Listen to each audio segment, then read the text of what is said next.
Today we're talking about trading not to lose as opposed to trading to win. And so this is one of the more subtle concepts within trading psychology, and it may not apply to everybody. So I'm going to say that at the outset. So this will either really resonate with you or it won't be an issue for you at all. So I'm speaking to the people that it resonates with.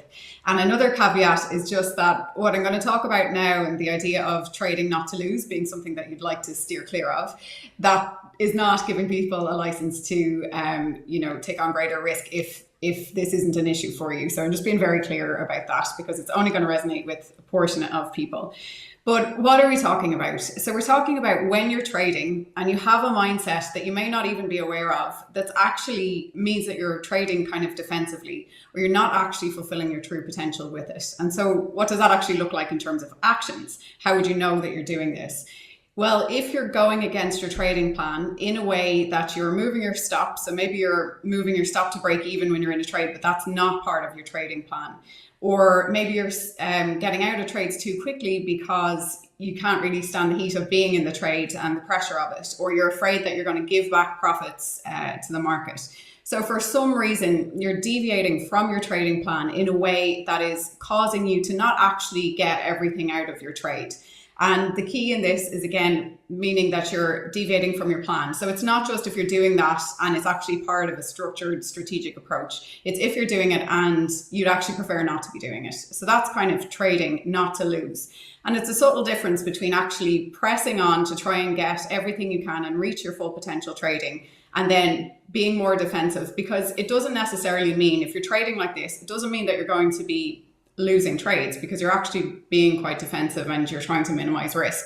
But it could mean that you're not getting the profits and the return that you are capable of getting in your trading. So just to put this in a sports analogy, because it's quite a clear and concrete analogy to use, if you imagine two teams playing soccer and one team is 1-0 up, and instead of actually trying to go and score more goals, they just try and protect their lead. So they go really defensive, they use a defensive strategy, and they try to stop the other team from scoring any goals. That would be trading not to lose as opposed to trading to win. And while that could get you results, if you're a soccer player, maybe you win the match that way.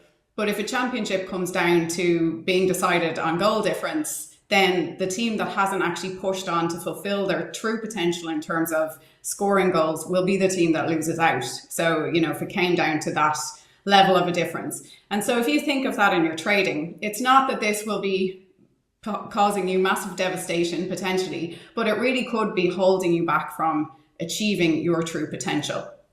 And instead of actually trying to solve this and offer a band-aid for it, because it can be quite a complex issue for people, I just wanted to talk through a few different core issues that might be behind it. So not all of these will resonate with you, even if this is something that you do. But what I'm trying to offer is a kind of signpost so that if you're feeling like you're resonating with this topic and it is something that's happening you, and you may not even have been aware of it up to thinking about it now, but if it is happening for you, then I'll just talk through a few root causes and you can see if any of those resonate with you. And then if they do resonate, that's an avenue for you to explore further if it's something that you would like to transform in your trading. So if you want to actually reach your full trading potential and be getting all the profits that you're capable of, well, then this is something that I would suggest that you try and address and understand more about yourself.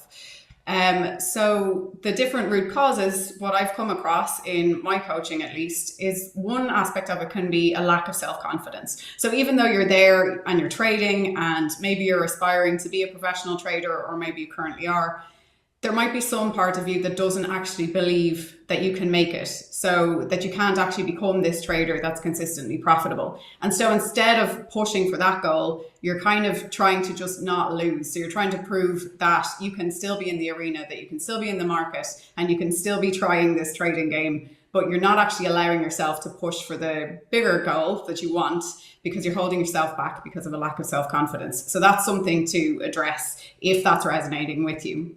And then another aspect of it can be down to money mindset. So for anyone who's in the BBT webinars, you've heard me talk about this a lot, but I know that there's people on YouTube that maybe haven't. So your money mindset is the way that you relate to money. And it's actually a set of beliefs that you would have cultivated from your experiences with money, from how your parents or caregivers approached money and, basically a whole lifetime of dealing with money. But your relationship with money can actually be something that's holding you back in your trading.